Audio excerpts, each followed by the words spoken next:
வணக்கம். இலங்கை செய்திகளுக்காக நான் ஹரிணி. அமைச்சரவை பேச்சாளர் அமைச்சர் நலிந்த ஜெயதிச முன்னாள் ஜனாதிபதி கோட்டபாய ராஜபக்ஷ உயிர்த்த ஞாயிறு தாக்குதல் தொடர்பில் கைது செய்யப்படுவார் என்பதை கம்மன்பில முன்கூட்டியே ஊகித்திருக்கின்றார் என்றால் உயிர்த்த ஞாயிறு தாக்குதல் தொடர்பிலும் அவர் முன்னரே அறிந்திருக்கிறார் என்று தோன்றுகிறது என குறிப்பிட்டுள்ளார்.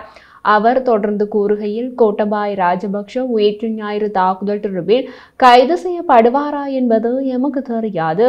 அதனை விசாரணைகளை முன்னெடுத்து சட்டத்தை நடைமுறைப்படுத்தும் பிரிவினரின் கடமையாகும். அவை அரசாங்கத்தால் தீர்மானிக்கப்படுபவை அல்ல. விசாரணைகளை முன்னெடுக்கும் திணைக்களங்கள் கூறினால்தான் எங்களுக்கே தெரியும். எனவே யார் எப்போது கைது செய்யப்படுவார் என்பது எமக்கு தெரியாது. அப்படி இருக்கும் பொழுது கோட்டபாய கைது செய்யப்படுவார் என்பதை கமன்புல எவ்வாறு அறிவார் என்பது எமக்கு தெரியாது. ஒருவேளை அவருக்கு உயிர்த்த ஞாயிறு தாக்குதல் தொடர்பில் அனைத்தும் தெரிந்திருக்கலாம். அதனால் தான் யாரு கைது செய்யப்பட போகின்றார்கள் என்பதை முன்கூட்டியே கூறியிருக்கின்றார் என அவர் தெரிவித்துள்ளார். நாடாளுமன்ற உறுப்பினர் தயாஸ்ரீ ஜெயசேகர நாடாளுமன்றத்தில் இன்றைய தினம் பேசும்போது ஆளும் கட்சி நாடாளுமன்ற உறுப்பினர்கள் பலர் குறுக்கிட்டதால் சபையில் கடும் வாக்குவாதம் ஏற்பட்டதாக கூறப்பட்டுள்ளது. தயாஸ்ரீ ஜெயசேகர நாட்டில் உள்ள வைத்தியசாலைகள் தொடர்பாகவும் மருத்துவ தட்டுப்பாடு தொடர்பாகவும் கூறும்போது ஆளும் கட்சி எதிர்க்கட்சிகளை விமர்சிக்கிறதே தவிர வேறு எதையும் செய்வதில்லை என குற்றம் சாட்டினார். அவரது பேச்சை இடமறித்த தேசிய மக்கள் சக்தியின் நாடாளுமன்ற உறுப்பினர் ருவான் விஜயவீர அரசாங்கம் செய்த நல்ல விடயங்களை சுட்டிக்காட்ட தொடங்கினார். அதற்கு தயாஸ்ரீ ஜெயசேகர நாடாளுமன்றத்தில் நான் பேசும்போது இவ்வாறு குறிப்பிடுவது தவறு என தேசிய மக்கள் சக்தியினரை கண்டித்து குற்றம் சாட்டினார். தற்போது அவரது பேச்சில் குறுக்கிட்ட சபை முதல்வர் விமல்ராத் நாயக்க கடந்த ஆட்சியில் தயாஸ்ரீ ஜெயசேகர ஜனாதிபதி நிதியத்திலிருந்து பணத்தை எடுத்ததாக குற்றம் சுமத்தினார். அத்தோடு அரசாங்க பணம் துஷ்பிரயோகம் செய்யப்பட்டதாகவும் அவர் தெரிவித்தார். இதற்கு பதிலளித்த தயாஸ்ரீ ஜெயசேகர தான் ஜனாதிபதி நிதியத்திலிருந்து 5 லட்சம் ரூபாய் பணத்தை எடுத்ததாகவும் முடிந்தால் அதனை குற்றமாக நிரூபிக்குமாறு சவால் விடுத்தார். அத்துடன் நேற்றைய தினம் ஆளுங்கட்சியினர் 2005ஆம் ஆண்டு முன்னாள் ஜனாதிபதி மஹிந்த ராஜபக்ஷ ஆட்சி அமைக்க உதவி புரிந்ததாகவும் மைத்திரி ரணில் கூட்டணி ஆட்சி அமைக்க உதவியதாகவும் தெரிவித்தார். அதற்கு பிமல்ரத் நாயக்க ஒரு கட்சியுடன் கூட்டணி அமைத்துக் கொள்வது ஜனாதிபதி நிதியை துஷ்பிரயோகம் செய்வதும் இருவேறு விடயங்கள் என குறிப்பிட்டார். இதற்கிடையே விவசாயத்துறை அமைச்சர் வசந்த சமரசிங்க எழுந்து ஏதோ கூற முயன்றார். உடனே தயாஸ்ரீ ஜெயசேகரன் நாட்டிற்கு அரிசி கொண்டு வர முடியாத நீங்கள் எழுந்து கதைக்க வேண்டாம் என்று கூறினார். இப்படியாக தயாஸ்ரீ ஜெயசேகர பேச தொடங்கிய விஷயம் ஏதோ பேசி முடித்த விஷயம் ஏதோ ஒன்று அவர் பேசும் நேரம் முடிந்தது. நாடாளுமன்ற உறுப்பினர் நாமல் ராஜபக்ஷவிற்கு இந்தியாவின் கிருஷ் நிறுவனத்திடமிருந்து பெறப்பட்ட 70 மில்லியன் ரூபாவை முறைகேடாக பயன்படுத்தியதாக கூறி அழைப்பாணை விடுக்கப்பட்டுள்ளது.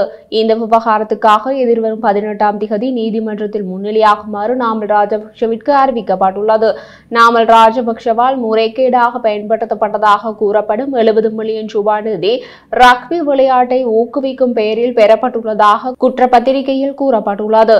கடந்த நல்லாட்சி அரசாங்கத்தின் போது ஊழலுக்கு எதிரான குரல் என்ற பெயரில் இயங்கும் அமைப்பின் அழைப்பாளரும் தற்போதைய அமைச்சருமான வசந்த சமரசிங்க செய்த முறைப்பாட்டின் பிரகாரம் இந்த வழக்கு தொடர்பான விசாரணைகள் நடத்தப்பட்டது. இந்த விடயம் தொடர்பில் நிதி குற்றப்புலனாய்வு பிரிவினர் கோட்டை நீதவான் நீதிமன்றில் சாட்சியம் அளித்திருந்தனர். அந்த வழக்கில் சந்தேக நபராக கைது செய்யப்பட்ட நாமல் ராஜபக்ஷ கோட்டை நீதவான் நீதிமன்றில் முன்னிலைப்படுத்தப்பட்டு பின்னர் பிணையில் விடுவிக்கப்பட்டிருந்தமை குறிப்பிடத்தக்கது. ஏற்கனவே வழக்கு தொடரப்பட்டு கைது செய்யப்பட்டு பிணையில் வெளியே வந்த நாமலை மீண்டும் நீதிமன்றத்திலிருந்து அழைப்பாணை விடுவிக்கப்பட்டுள்ளதால் நீதிமன்றத்திற்கு புதிய தகவல் ஏதோ தெரிய வந்திருக்கலாம் என்று சட்டத்துறை வட்டாரங்களில் கூறப்படுகிறது. அந்த விஷயம் நாமலுக்கு எதிராக உறுதியானதாக இருந்தால் அவரை மீண்டும் கைது செய்ய நீதிமன்றம் உத்தரவிட நீதிபதிக்கு அதிகாரம் உள்ளது என்றும் கூறப்படுகிறது. நாடாளுமன்ற உறுப்பினர்கள் நாடாளுமன்ற உணவகத்தில் உணவு உண்பதற்காக உயர்த்தப்பட்ட கட்டணம் இன்று பிப்ரவரி 5ஆம் திகதி முதல் நடைமுறைக்கு வந்துள்ளது. அவர்களின் தினசரி உணர்வுக்கு 2000 ரூபாய் செலுத்த வேண்டும். சபை முதல்வர் பிமல்ரத் நாயக்க தாம் இன்று மதிய உணவுக்கு 2000 ரூபாய் செலுத்தியதாக கூறி அதற்கான தனது பில்களை பேஸ்புக்கில் பதிவிட்டுள்ளார். நாளாந்த உணவின் விலையை 2000 ரூபாவாக உயர்த்துவதற்கு கடந்த மாதம் நாடாளுமன்ற அவைக்குழு முடிவு செய்தது. பிப்ரவரி 1ஆம் திகதி முதல் அது நடைமுறைக்கு வரும் என்றும் அறிவிக்கப்பட்டிருந்தது. லஞ்ச ஊழல் ஆணைக்குழு அதிகாரிகளால் சட்டவிரோதமாக லேண்ட் குரூஸ் வாகனத்தை இறக்குமதி செய்த வாகன விற்பனையாளர்கள் கைது செய்யப்பட்டுள்ளார்கள். கைது செய்யப்பட்ட இறக்குமதியாளர் பனந்துறை நீதிமன்றத்தில் முற்படுத்தப்பட்ட போது அவரை எதிர்வரும் 7ஆம் தேதி வரை விளக்கமறியலில் வைக்குமாறு உத்தரவிடப்பட்டுள்ளது. அது மட்டுமல்லாமல் சுங்க திணைக்களத்தின் அனுமதியின்றி இறக்குமதி செய்யப்பட்ட குறித்த வாகனம் மோட்டார் போக்குவரத்து திணைக்களத்தில் பதிவு செய்யப்பட்டுள்ளது.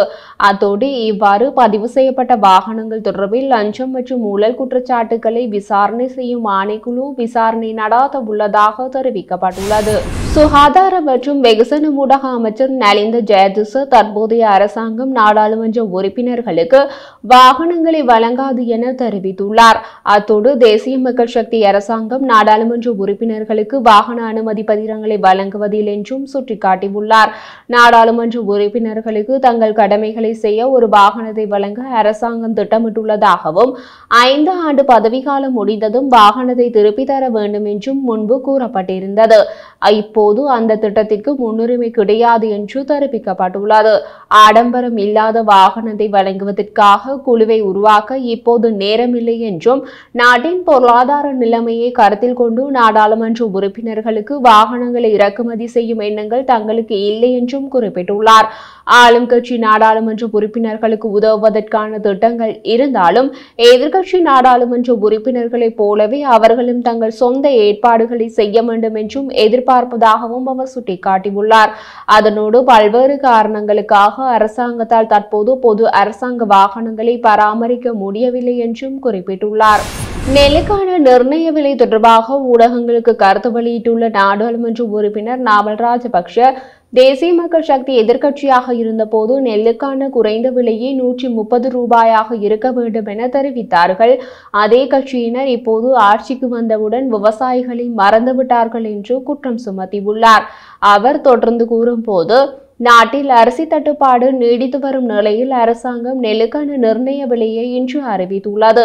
அத்தோடு நெல் கிலோ ஒன்று 120 ரூபாய்க்கும் சம்பா நெல் கிலோ ஒன்று 125 ரூபாவுக்கும் கீரி சம்பா 132 ரூபாய்க்கும் நெல் கொள்வனவு சபையினால் நாளை தொடக்கம் கொள்வனவு செய்யப்படும் என விவசாய அமைச்சு அறிவித்துள்ளது. நெல் விலை தொடர்பாக விவசாயிகளிடம் கடும் அதிருப்தியான மனநிலை கடந்த காலங்களில் காணப்பட்டது. இந்த ஆளும் கட்சி ஆட்சிக்கு வர முன்னர் விவசாயிகளுக்கு ஆதரவாக பல தடவைகள் குரல் கொடுத்திருந்தது. இப்படியான அரசாங்கம் விவசாயிகளை இன்று மறந்துவிட்டது. பரவாயில்லை, காலம் தாழ்த்தியேனும் நெல்லுக்கான நிர்ணய விலையை பெற்றுக் கொடுத்தமையை நினைத்து நாம் மகிழ்ச்சி அடைகிறோம். ஆனால் இந்த விலையாய் தானா தேர்தல் காலங்களின் போது வழங்குவதாக வாக்குறுதி அளித்தார்கள் என்று கேட்க விரும்புகிறோம். இந்த விலை தொடர்பாக விவசாயிகளிடம்தான் கேட்க வேண்டும். இவர்கள் எதிர்க்கட்சியாக இருக்கும்போது குறைந்ததே 130 ரூபாய் என கூறப்பட்டது. இப்படி கூறிய அரசாங்கம் இன்று விவசாயிகளை மறந்து வெளிநாட்டிலிருந்து அரிசியை இறக்குமதி செய்யும் வர்த்தகர்களின் சார்பாகத்தான் செயற்பட்டு வருகிறது. அரசாங்கம் இதனை விட கூர்மையாக மக்களின் குறைகளுக்கு செவிசாய்க்க வேண்டும் என்று கூறியுள்ளார். ஸ்ரீலங்கன் ஏர்லைன்ஸினால் CMF56-5B விமான என்ஜின்களை பழுதுபார்க்கும் ஒப்பந்தத்தை ஜெர்மனியின் லுஃப்தான்சா விமான நிலையத்தின் இணை நிறுவனத்திற்கு 4 வருடங்களுக்கு வழங்குவதற்கு அமைச்சரவை அங்கீகாரம் வழங்கியுள்ளது. பொதுவாக ஸ்ரீலங்கன் ஏர்லைன்ஸினால் இயக்கப்படும் ஏர்பஸ் A320 விமானங்களில் காணப்படும் CFM56-5GB இயந்திரங்கள் பழுதுபார்ப்பு மற்றும் பராமரிப்புக்கு உட்படும். ஒப்பந்தத்திற்காக 7 ஏலங்கள் பெறப்பட்ட நிலையில் சர்வதேச போட்டி ஏலங்கள் அழைக்கப்பட்டன. தொழில்நுட்ப மதிப்பீட்டு குழு மற்றும் நிலையான கொள்முதல் குழுவின் பரிந்துரைகளை தொடர்ந்து CMF56-5G விமான என்ஜின்களை பழுதுபார்ப்பு மற்றும் பழுதுபார்ப்பு சேவைகளுக்கான ஒப்பந்தத்தை லுஃப்தான்சா டெக்னிக் நிறுவனத்திற்கு வழங்கும் நிதி திட்டமிடல் மற்றும் பொருளாதார மேம்பாட்டு அமைச்சர் என்ற முறையில் ஜனாதிபதியால் முன்வைக்கப்பட்ட முன்மொழிவுகளுக்கு அமைச்சரவை ஒப்புதல் அளித்து மாற்றியமைத்தார்.